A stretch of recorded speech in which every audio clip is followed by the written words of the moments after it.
Bar-le-Duc accueille la 7e édition du Tennis Europe U14, un tournoi devenu un véritable tremplin vers le haut niveau. À cette occasion, une soirée spéciale est organisée autour de la nutrition sportive et de la prévention des violences dans le sport. Un double enjeu donc pour mieux informer et mieux performer aussi chez les jeunes sportifs. C'est un plus cette année. Bonjour Fanny. Bonjour. Bonjour Frédéric. Bonjour. Merci d'être avec nous. Alors Fanny, ce tournoi, il est devenu un rendez-vous important. Qu'est-ce qui en fait sa singularité ?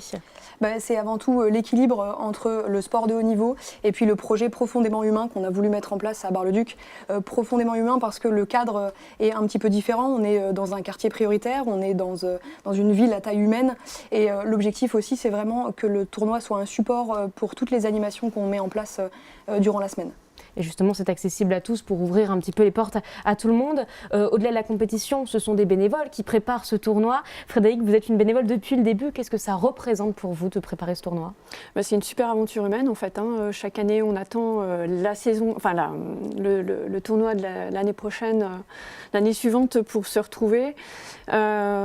Mon rôle au niveau du tournoi, c'est principalement de relayer les informations, les résultats, faire vivre le tournoi, montrer les coulisses entre guillemets du tournoi sur les réseaux sociaux.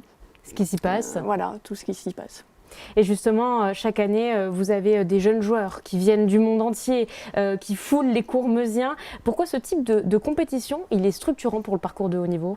D'abord parce qu'on est placé en tout début dans le calendrier Tennis Europe, on est en janvier, donc les jeunes arrivent chez nous sans avoir beaucoup d'expérience dans le haut niveau et ce tournoi-là est vraiment un tremplin pour eux parce que finalement ils découvrent un petit peu les coulisses d'un tournoi international avec la disposition d'une kiné, d'un médecin. Les règles changent puisque c'est des règles maintenant nationales, donc ça c'est vraiment un tremplin pour eux et pour les jeunes et c'est pour ça que c'est un tournoi incontournable. Et ça vous fait beaucoup de travail, j'imagine, en préparation, des mois de travail. Vous avez souhaité organiser en marge du tournoi, c'est un petit peu le plus cette année, une conférence sport et nutrition. On a déjà parlé de celle-ci. Pourquoi c'était important pour vous d'aborder ce projet avec les jeunes et leur entourage ? Alors le projet nutrition, on l'a voulu spécifiquement. Pourquoi ? Parce que en fait, on se rend compte maintenant que dans le haut niveau, il suffit plus de bien jouer au tennis pour performer. Évidemment, l'avant-match est important. Pendant le match, avec les boissons de l'effort, les glucides qu'on peut éventuellement ingérer sur les changements de côté. Puis évidemment, la récupération post-tournoi et post-match était importante. C'est pour ça qu'on a voulu le mettre en place cette année. On aura donc une diététicienne qui viendra faire une conférence pour les parents, pour les coachs et pour les enfants pour essayer de donner un petit peu des repères nutritionnels pour les aider à mieux performer. Et ça, sur la durée du tournoi, ça se situe quand à peu près ? Ce sera le jeudi soir, le jeudi 15 janvier à partir de 19h et c'est co-organisé avec le GDOS de la Meuse. Pour que tout le monde également puisse y accéder. Et vous avez associé un autre thème avec la nutrition, c'est la violence sexuelle dans le sport. Pourquoi c'est important pour vous de relier ces deux thèmes ? Le sport de haut niveau chez les jeunes engage l'esprit, engage le corps et engage l'équilibre personnel. Et quand quelque chose ne va pas chez les enfants, chez les jeunes, ça peut se traduire par des changements de comportement, par des changements de rapport au corps, à l'alimentation, à la performance. Et en étant labellisé Rebond, les deux clubs sont labellisés Rebond. Rebond, c'est une association qui a été créée par Angélique Cauchy parce qu'elle a été victime de violences sexuelles dans le sport quand elle était jeune.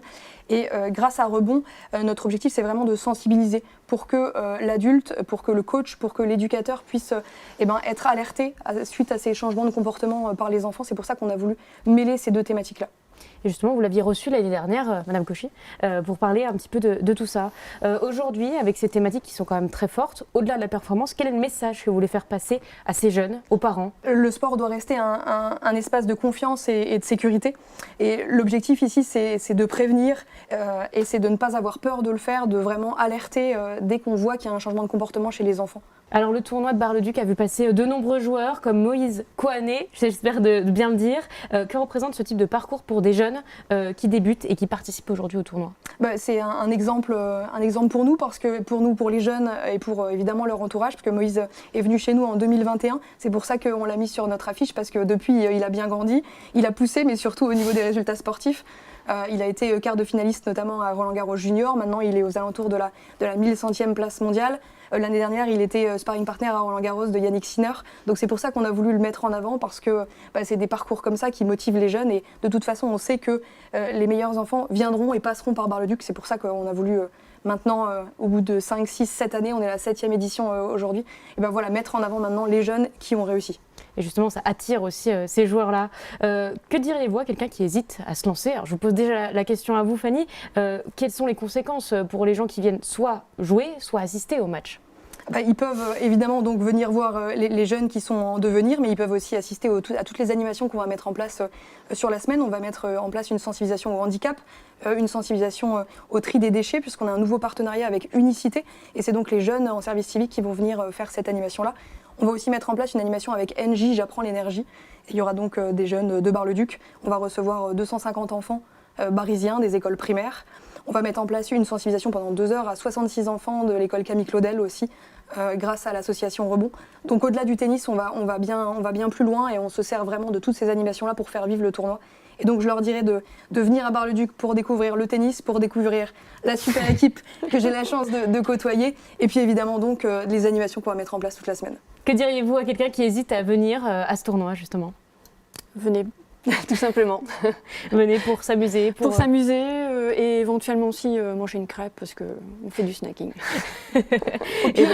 Au pire, vous perdrez 1 heure Voilà. et au moins vous resterez pour la soirée. Exactement. Et super, merci beaucoup d'avoir été avec nous. Merci. Merci.